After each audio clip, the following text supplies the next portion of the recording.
Salut les amis, bienvenue dans cet épisode spécial de J'irai compter chez vous. J'irai compter à la Mômerie.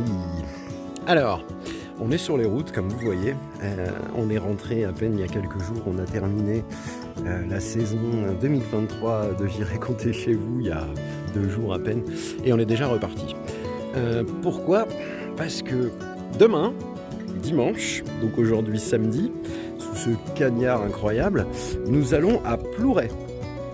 Et on va aller retrouver, est-ce que vous vous souvenez de Martin et Plume, ces 2 conteurs qu'on avait rencontrés lors du festival du rêve de l'aborigène avec qui on avait passé toute une soirée, enfin tout le week-end en fait, c'était assez sympa. On a beaucoup sympathisé. Et bien figurez-vous que Plume et Martin nous ont recontactés. Et demain dimanche, ils organisent à leur petit lieu qu'ils ont appelé la mélangerie et qui est dédié au conte puisqu'ils accueillent des artistes. Ils organisent un petit festival sur la journée qui s'appelle les Mômeries, qui est dédié au jeune public du coup. Alors on va aller retrouver là-bas Martin, Plume, Dan le conteur, tous les copains et on va beaucoup s'amuser. Alors avant toute chose, il faut qu'on finisse la route.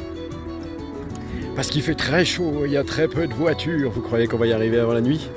Défi numéro 1, arriver à Plouray.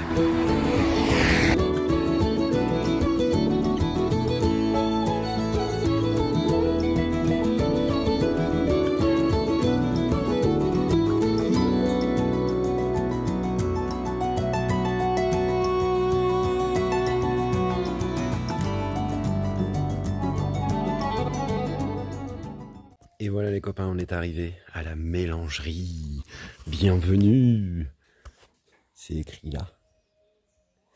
Alors, il est assez tard parce que c'était loin. Mine de rien, on a fait Saint-Malo, Plouray, à côté de Pontivy. En une journée, c'était plutôt balèze comme stop. Donc il est tard, comme vous le voyez, le soleil commence à tomber. On est dans la partie privée, donc on est chez Plume et Martin. On va retrouver les copains parce que figurez-vous qu'on a aussi Dan le conteur avec nous. Je suis super content de les retrouver. Et demain, on commencera les hostilités. Donc ça va commencer assez tôt, vers 11h, par les spectacles de contes. Donc vous aurez Dan, Martin qui va compter et moi-même. On va se faire une petite demi-heure chacun tranquillement et après les hostilités commenceront. On a préparé, ils ont préparé pour le coup, j'y suis pour rien. Ils ont préparé plein de petits jeux pour les enfants, enfin vous verrez. Je vais essayer de vous montrer au mieux parce que vous connaissez ma règle. J'évite de vous montrer les enfants, du moins leur trombine, plus de 3 secondes sur les réseaux tels que YouTube parce que voilà, c'est une règle. Donc je vais essayer de vous prendre le plus d'images et de vidéos possible. En tout cas, ça s'annonce très bien. On est ici dans un petit coin de paradis. Il y a des moutons, il y a un bouc, voilà. Donc bienvenue à la mélangerie les copains.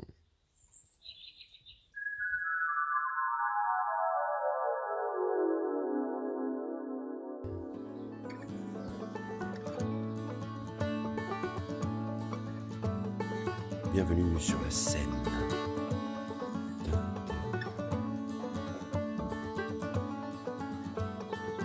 C'est joli. On a même les petits projecteurs au-dessus.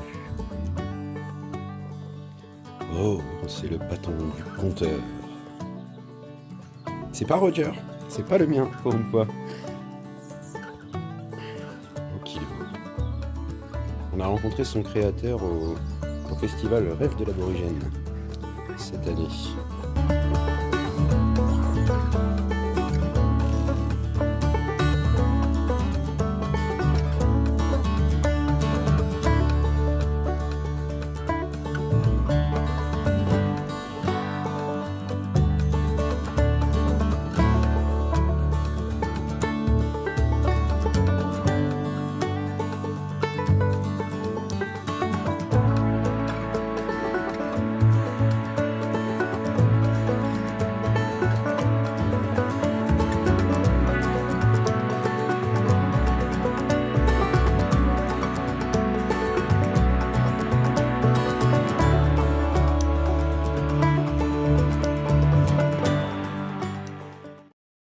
Une histoire, c'est un peu comme un dessin animé. Oh, Un dessin animé, c'est des images qu'on regarde sur une télé. Et parfois, il y a trop de soleil. Et qu'est-ce qui se passe quand le soleil va sur la télé? On voit rien. On voit plus rien. Et qu'est-ce qu'on fait pour voir? Bah, on... Oui, mais comment? Bah, des fois, on baisse les volets, Voilà, des fois, on ferme les volets. Bah, un conte, c'est comme un dessin animé, c'est des images qui bougent dans notre tête. C'est pour ça que ça s'appelle l'imaginaire. Et pour bien voir l'imaginaire, eh ben, on fait comme sur la télé. On ferme les volets. Et les fenêtres de l'imaginaire, c'est quoi? Les yeux. Les yeux. Donc, Sam, un jour, il était à l'université, il raconte une histoire.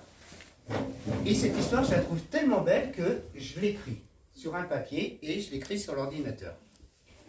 Et pendant 20 ans, elle est restée comme ça. Et il y a quelques semaines, quelques mois peut-être maintenant, en fouillant les affaires chez ma mère, je retombe sur cette histoire. Et là, j'appelle Samuel, je lui fais, tu te rappelles l'histoire de la montagne? Il me fait, attends.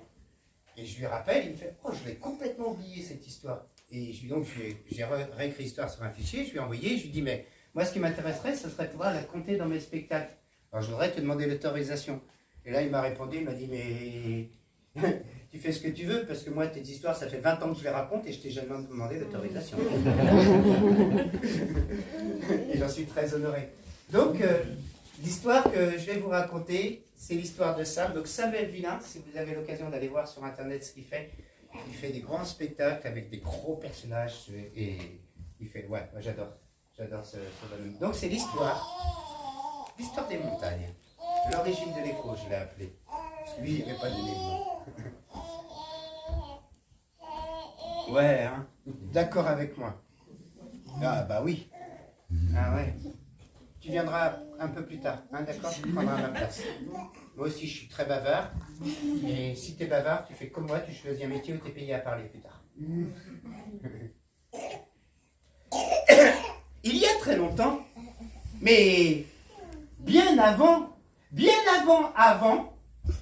les pierres, elles se déplaçaient toutes seules. Alors, vous allez me dire, maintenant, je la mets au milieu de colline et elle se déplace toute seule et descend. Ah oui, oui, mais avant, elle remontait. Et il n'y a pas que les pierres qui se déplaçaient toutes seules. Les arbres aussi. Les arbres, ils allaient se promener dans un coin, ils se réunissaient en famille, ça faisait une espèce de forêt. Et puis une fois qu'ils avaient bien discuté, ils rentraient chez eux et ils repartaient. Et bien avant, il n'y avait pas que les pierres et les arbres qui se déplaçaient tout seuls. Il y avait aussi les montagnes. Mais les montagnes qui se déplacent toutes seules, pour les humains, c'est bien embêtant. Oui, parce que quand une montagne se déplace, c'est un peu comme nous quand on marche dans la forêt. On marche, mais on ne sait pas qui il y a en dessous. Et des fois, quand les montagnes elles se déplaçaient, elles faisaient et elles écrasaient tout un village. Bien embêtant, hein. Et puis, des fois, tiens, Jaco, un jour, il va voir son copain en vélo. Oh, c'est un peu loin, il met 3 heures pour y aller en vélo. Il prend l'apéro. Et il veut rentrer chez lui, entre-temps, il y avait une montagne qui s'était déplacée. Il a mis 3 jours à rentrer. Alors oui, j'ai voyagé en France beaucoup, mais je suis sorti de France pour aller vous collecter de belles histoires aussi. J'ai découvert des pays incroyables, fabuleux, avec des idées mémorables. Par exemple, est-ce que vous savez qu'il existe un pays des chiens? Ah, vous ne saviez pas? Eh bien, il existe un pays des chiens. Les chiens, nos compagnons, nos amis canins, viennent tous du même endroit. Eux aussi, ils ont leurs origines. Ils viennent tous du pays des chiens. Alors moi, j'ai appris ça un jour au cinéma. Je vais voir mon film, je m'assois, génial, super production américaine et tout. Et puis, je me suis rendu compte qu'à côté de moi, il y avait un chien, assis comme moi, à sa place de cinéma, et il regardait le film.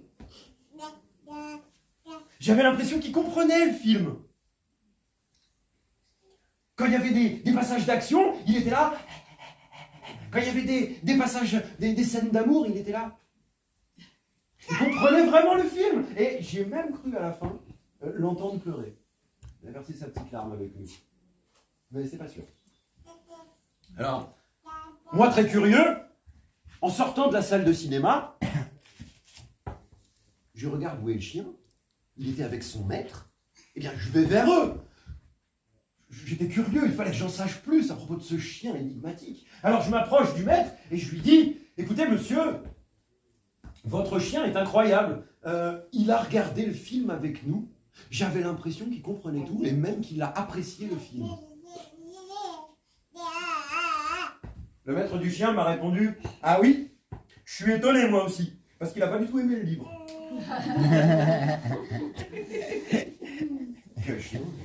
Alors, pour amorcer la discussion, je me baisse pour caresser l'animal et je demande au maître avant, pour pas me faire mordre, il est d'où? Il me dit, il est de loin. Je lui dis non, quelle marque? Enfin bref, quiproquo pas possible. Et c'est là qu'il m'a parlé du pays des chiens. C'est là qu'il m'a dit, bah mon chien, il est originaire du pays des chiens. J'ai été le chercher directement là-bas, on s'est rencontrés et il m'a accompagné ensuite en France. Un pays des chiens. Un pays des chiens. Cette histoire m'a trotté dans la tête pendant des jours et des nuits. Un pays des chiens. Alors, j'ai pas pu résister.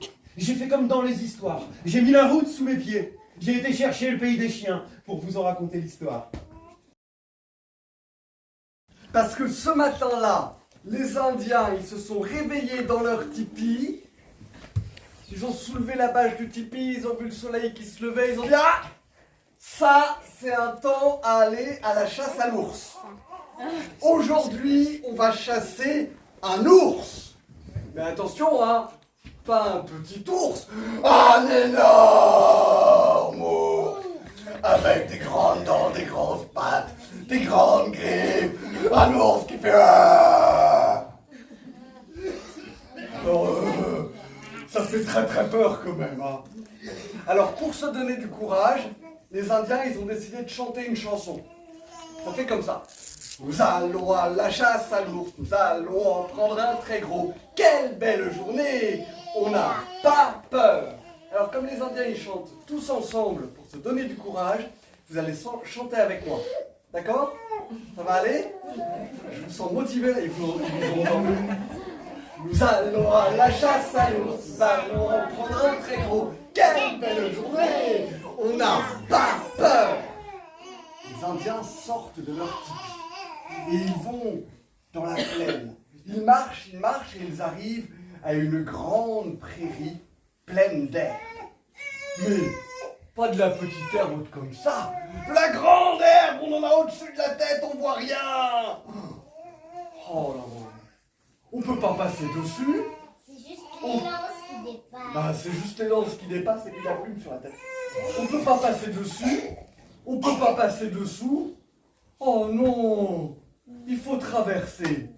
Et quand on traverse, ça fait...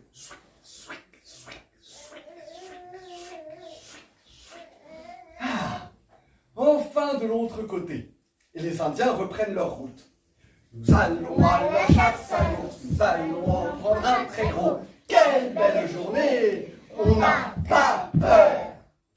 Ils arrivent à une rivière.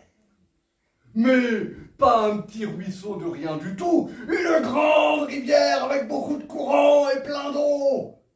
Oh non, on peut pas passer dessus, on peut pas passer dessous, il faut la traverser.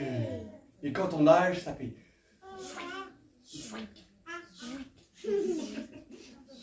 Non, ça fait pas ça. Ça fait plaf, plouf, plaf, plouf, plaf, plouf. Ah, enfin de l'autre côté. Et les Indiens reprennent leur route.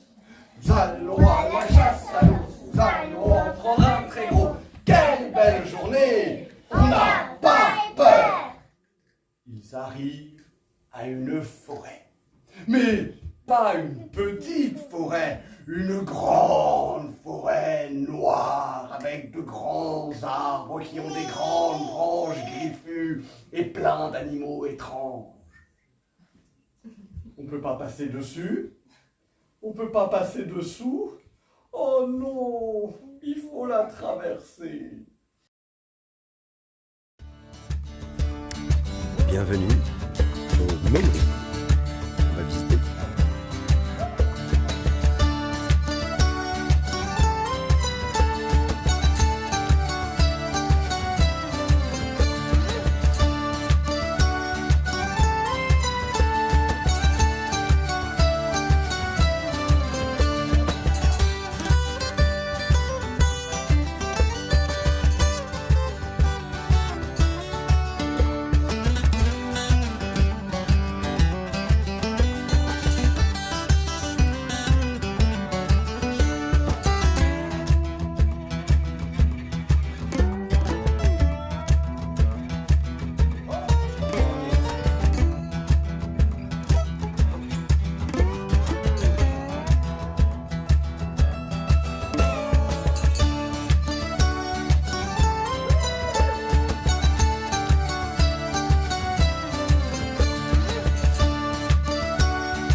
Enfin voilà, moi j'ai un peu tendance à oublier de me coiffer, mais bon, on n'est pas des hippies non plus quoi. Les dreadlocks, les nœuds devant tout le monde sur scène, ça ne fait pas. Ah bon? Zut. Présentable quoi. Hein. D'ailleurs, pour être présentable, j'ai besoin d'un chapeau. Mais c'est. Ah, voilà mon chapeau. Voilà. On est bien. C'est mieux. C'est mieux. Mais comme une digne crieuse que je suis, il me faut un objet sonore aussi. Alors j'ai la cloche, mais il me manque le pouette. Le pouette. Ah, le pouette.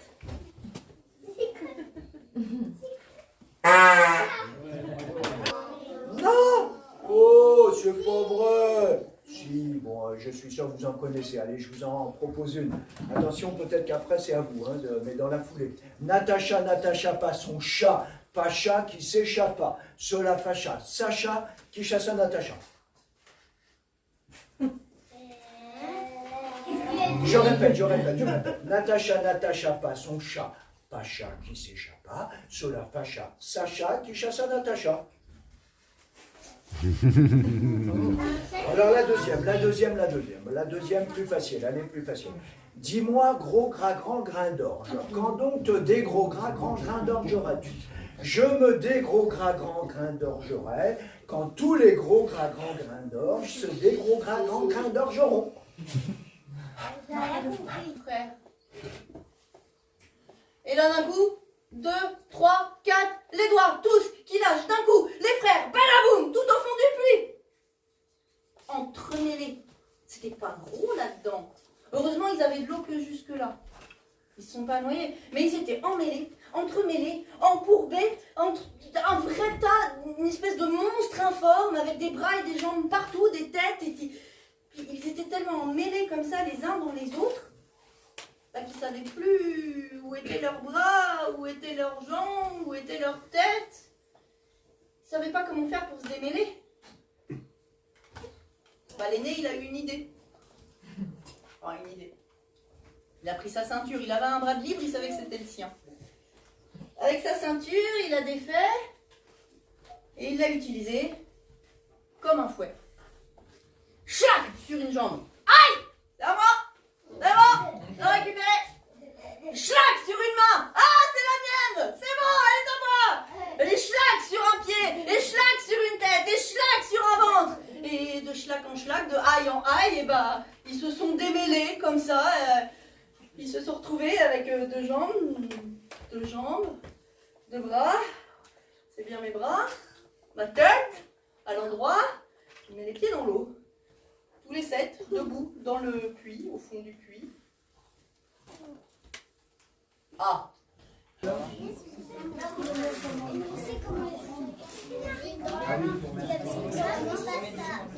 Alors je me suis dit que j'allais faire un truc super romantique, j'ai vu ça à la télé, je vais lui envoyer un pigeon voyageur, une colombe d'amour. Je peux faire ça ou pas? Génial. Ah, si, je peux le faire. Parce que c'est trop romantique, hein. J'ai entendu, ouais. Et je suis un connaisseur. Et du coup, pour envoyer un message romantique, en fait, la colombe est à l'intérieur du ballon.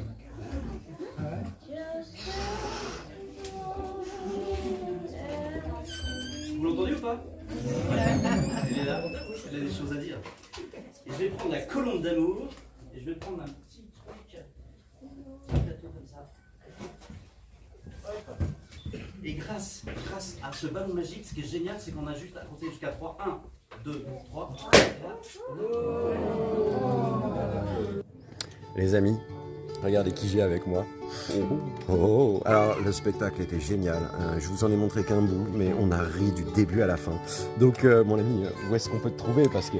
Alors, on me trouve souvent plutôt dans la cuisine parce que j'aime bien manger, mais on me trouve un peu partout. Moi j'habite en dessous de Rennes, mais je voyage dans le monde entier et même au-delà. Et quoi dire d'autre? Que je suis le fils caché de Garcimore et du Dalai Lama, ce qui fait que des fois je fais des tours qui marchent pas, mais des fois aussi je fais des tours qui marchent pas non plus. Ça marche pas. La petite souris. Tu nous donnes un petit nom de site où on peut te trouver si jamais il y a des copains? C'est pas compliqué, c'est strobinalaire.com. Strobinalaire.com. Ça veut dire magicien enchanteur en breton. Waouh, et en plus on apprend du mot. Je vais vous choper le numéro de téléphone qui est marqué sur son camion. Et les copains, n'hésitez pas à le faire venir parce qu'il est vraiment à tordre de rire. Des bisous. Bisous partout, merci beaucoup.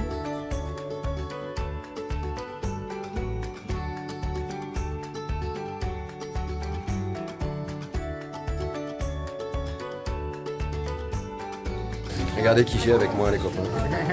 Salut. J'ai retrouvé Dan le compteur. Je vous mettrai tous les liens en bas pour pouvoir le trouver comme d'habitude. Et on a pris ses livres aussi, n'hésitez pas à le contacter parce que c'est un aîné selon mon cœur. En fait, c'est lui qui m'a trouvé, mais en fait, c'est moi qui l'ai Oui. trouvé. Mais on s'est trouvé. On est la relève. C'est cool.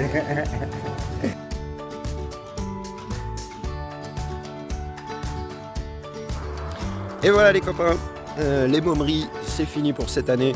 C'était vraiment génial. On a eu un auditoire assez incroyable. Les gens qui viennent fréquenter la mélangerie, le lieu, la salle dans laquelle on a été joué sont incroyables. Une attention bienveillante à toute épreuve. Autant vis-à-vis des jeunes, parce qu'on a fait une petite scène ouverte avec des très jeunes publics. Je ne sais pas si je vais vous les montrer parce que vous savez que voilà, les enfants sur YouTube, c'est pas mon truc de vous les diffuser. Les visages, tout ça, mais bref, que ce soit des jeunes ou nous-mêmes qui passions sur scène, on a eu une attention tous incroyable. En plus de ça, c'était un bonheur de partager une scène avec Dan, Martin, Plume. Honneur. Juste un grand honneur, magnifique, magnifique. On a passé un très bon moment. La soirée aussi, c'était génial, quoi. Vivement l'année prochaine, qu'on refasse les mômeries. Et on revient ici au mois d'octobre pour cette fois raconter les histoires aux grands. Donc là, je vais vous raconter mon quartier et toutes ces histoires qui nous font rire, pleurer, qui nous émeuvent. Ça va être chouette, ça va être vraiment chouette. Seul petit regret, entre grosses guillemets, c'est que j'ai pas eu le temps de vous présenter vraiment Plume et Martin, parce que ce week-end, ils ont été sur tous les fronts. Quand on organise un festival chez soi, on court partout, tout le temps. Donc ça a été compliqué de prendre un petit moment pour vous faire une présentation face caméra tous ensemble. Ceci dit, le cœur y était, il vous embrasse très très fort. Vous avez quand même quelques beaux extraits d'eux à profiter. Et puis de manière générale, comme tous les artistes qu'on rencontre, je vous encourage vivement à aller vous renseigner sur ce qu'ils font. Voilà, je vous mettrai les petits noms en dessous si c'est pas déjà fait à chaque fois. Comme d'habitude. Bon. En attendant, vous avez vu où on est? C'est là où on a été déposé quand on a commencé la vidéo. C'est très rigolo. Donc on va recommencer d'ici. Au bout de cette route, là, il y a Pontivy. Peut-être qu'on aura le temps de visiter, on va voir. C'est parti.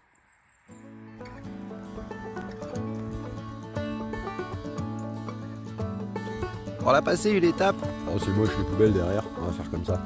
On a passé une étape, mais alors, il pleut sur ma tête. C'est assez pas drôle en fait. Mais bon. Et c'est dans ces moments-là qu'on a envie de dire aux gens qui s'arrêtent pas. Ah, mais pourquoi tu t'arrêtes pas? Il pleut sur ma tête. Et sans compter, il faut mesurer la chance qu'on a à chaque fois que quelqu'un s'arrête. De la même manière, messieurs, dames qui possédez des voitures, mesurez votre chance. En 2023, c'est pas systématique d'avoir une voiture. Alors arrêtez-vous quand vous voyez un stopper. Bam, bam, bam. Étape numéro 2. On a été jeté par un adorable monsieur Il y a quand même des belles âmes en Bretagne, dans un champ de maïs. Du coup, ça casse un peu le truc. Mais ce champ de maïs, il est à 2 pas de Pontivy. C'est ça l'intérêt. Donc on va finir la route à pied. J'en ai bien l'impression. Elle a quand même pour une bonne heure. Et arrivé à Pontivy, il va nous rester, à mon avis, une autre heure pour visiter un peu la ville. J'ai vu en passant à l'allée qu'il y avait quand même une petite zone sympathique, une sorte de vieux quartier. On va aller voir ça. On va avoir le temps de manger un peu. Mais avant tout, il faut finir la route. Et ça commence à être dur, hein, les copains, au bout de 3 mois. Regardez ce paysage. Bon, il y a quand même une chance de vivre dans ce genre de paysage. On est d'accord. Et de l'autre côté, c'est pareil. Allez, direction Pontivy.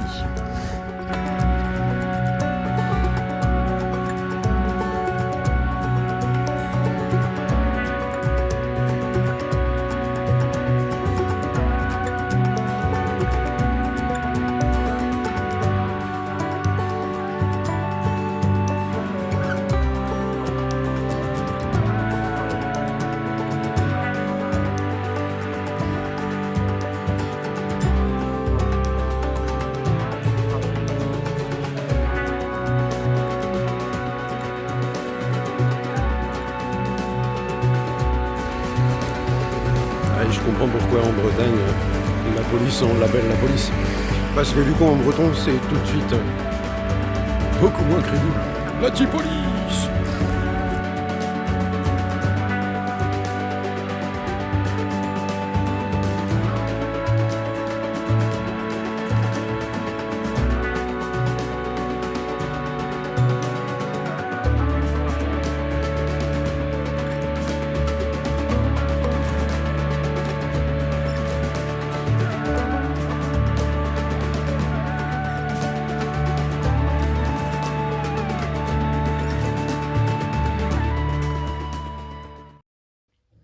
Et voilà les copains, retour à Saint-Malo après 3-4 heures de stop en passant par Rennes. Bon, c'était pas très palpitant Pontivy, du coup on est vite parti et puis bon, on verra s'il y a des étapes plus amusantes dans nos prochaines éditions spéciales.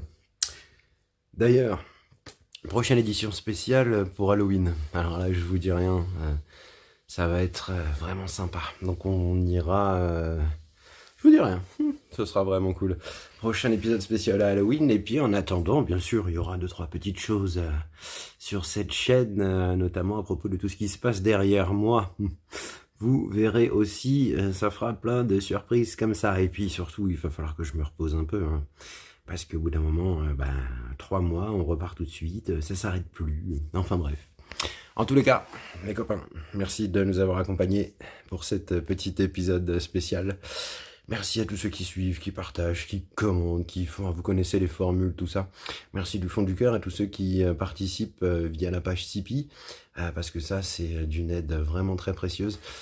Grâce à vous, ça va plus vite, plus loin, plus fort. Donc, merci beaucoup, merci beaucoup. Prochaine étape, ça va être d'autres formats et puis des épisodes spéciaux. Et bien entendu... l'accès à des lives. Voilà, on va étudier un peu toute cette formule, tout ça. Enfin bref, merci à tous. Prenez soin de vous. À l'épisode prochain, je ne sais pas, vous verrez. À tout bientôt en tout cas. Prenez grand soin de vous et puis bisous les copains.